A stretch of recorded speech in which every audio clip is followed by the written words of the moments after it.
हाय मैत्रिणो, बघा ज्योती लाईफस्टाईलमध्ये तुमचं सगळ्यांचं स्वागत आहे। आज आहे सोमवार आणि माझी देवपूजापासून सुरुवात झाली आहे। बघा सकाळी सकाळी पितांबरीनं पूर्ण देव घासून घेतल्यात, कारण मी दर सोमवारी बघा देव पितांबरीनं समया वगैरे घासून घेते आणि देवघर पण मला पूर्ण साफसफाई करून घ्यायची आहे।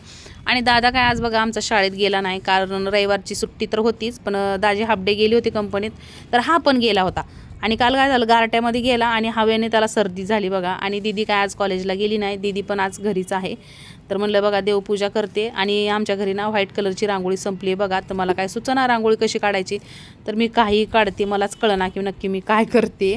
तर म्हणलं चला, तर म्हणलं आज आता रांगोळी नाही आहे तर कुठल्या तर कलरची एखादी काढून टाकते आणि मी उद्या वगैरे घेऊन येते। आणि इथं बघा मी दिवाबत्तीसाठी तेल बिल भरून ठेवलं होतं, अशी मी पूजा मांडली बघा। आणि मी जेव्हा देवपूजा करते तेव्हा माझ्या घरी ना पूजा दाखवायची म्हणली की लाईटच जाते, लाईट गेली बघा आता घरामध्ये। आता तुम्ही प्लीज समजून घ्या, कारण सगळं अंधार अंधार दिसतंय। हे बघा अशी मी पूजा मांडली, रांगोळी पण टाकली साधी सरळ। तुम्हाला कशी वाटली मला नक्कीच कमेंटमध्ये सांगा। आणि इकडं बघा दीदीचं चाललंय भाकरींचं उपीट करायचं। काल रविवारचं जराशी माझ्याकडून 2 भाकरी जास्त झाल्या होत्या संध्याकाळच्या, तर दीदीला म्हणलं उपीट करून घे, मी देवपूजा करून घेते इकडं। आणि बघा देवपूजा मस्त माझी मांडली आहे, लाईट तर नाही आहे। तर आता घरातली तर देवपूजा झाली आहे, तर मंदिरात जाजशी मला काही चैन पडणार नाही, कारण सोमवार म्हणले की मला मंदिरात जावंच लागतं आणि मला जाजशी मला चैनच पडत नाही। तर बघा असं ताट मांडून घेतलंय, चला तर मग आता जाऊया मंदिरामध्ये। दादा आहे मधी, चिक्कूला म्हणलं चल तू पण माझ्यासोबत, कारण मला तिथलं पण शूट घ्यायचं म्हणल्यावर मग आता तुम्हाला दाखवायचं म्हणल्यावर मग मी कसं काय करणार। दादाला म्हणलं चल आपण दोघं जाऊया, चिक्कूला घेतली आणि गेले। आणि रस्त्यात जाता जाताच माझी एक जुनी मैत्रीण भेटली मला बघा। ती 20 वर्षापासून म्हणजे माझ्या ओळखीची आहे, म्हणजे मी जेव्हा पुण्यामध्ये आले होते ना तेव्हा तिची माझी ओळख झाली होती।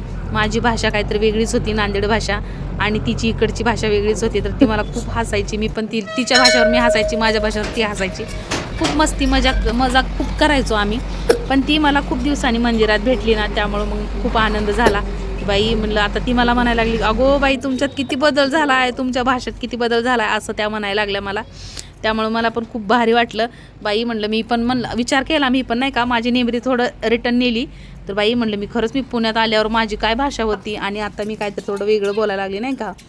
कारण आमच्या नांदेड भागामध्ये जे भाषा आहे तीच भाषा येते। आपण पहिलंच म्हणतात, आपण ज्या मातीमध्ये जन्मलोय नाही का, ज्या मातीमधले आपले काय गुण आहेत आपल्या शरीरामध्ये, ती काय आपली भाषा जात नाही, कधी ना कधी तर ती बाहेर येते। आपल्यात काहीतरी सुधारणा झाली हे तर काय वेगळंच असतंय। चला तर मग देवपूजा तर झाली, गणपती बाप्पाचं दर्शन घेतले, महादेवाचं दर्शन घेतले आणि बाहेर बसले। काही बायका होत्या गप्पा मारल्या।